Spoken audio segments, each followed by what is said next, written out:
Kumusta mga kaibigan? Tinatanggap ko kayo sa aking channel. Narito ako muli na may magandang video. Ipapakita ko sa iyo ang magandang balita tungkol sa Ken Yaman at Azgay Girl. Ang tunay na dahilan sa likod ng paglipat ng aktor na si Ken Yaman sa Italia ay nahayag sa isang hindi inaasahang pag-unlad, at lumabas na ang desisyong ito ay nagmula sa kanyang pagnanais na iwanan ang nakaraan at kalimutan ang kanyang relasyon kay Azgay Girl. Kilala sa kanyang karisma at talento sa big screen, si Ken Yaman ay palaging sentro ng atensyon dahil sa kanyang pribadong buhay at patuloy na pag-ibig. Sa partikular, ang kanyang relasyon kay Azgay Girl ay naging paksa ng haka-haka at follow-up ng media at mga tagahanga.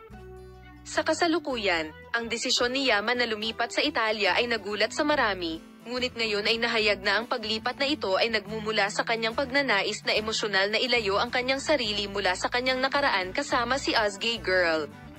Naghahanap si Yaman ng isang radikal na pagbabago ng tanawin na magbibigay daan sa kanya na tumuon sa kanyang sarili at sa kanyang karera, malayo sa mga abala at masasakit na alaala.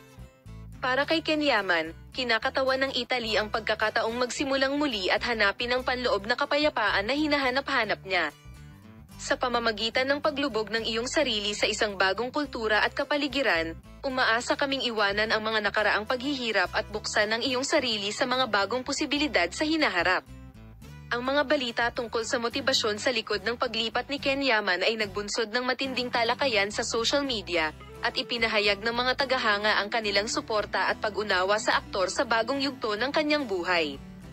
Bagamat mahirap ang desisyon, ipinapakita nito ang determinasyon ni Ken Yaman na unahin ang kanyang emosyonal na kalusugan at personal na pag-unlad.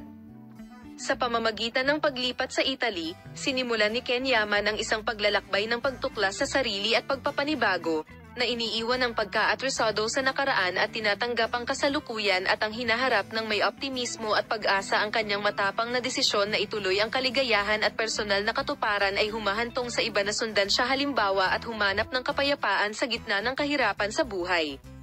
Ito na ang katapusan ng video na aming pinagsama-sama para sa iyo. Paalam na makita ka sa mga bagong video.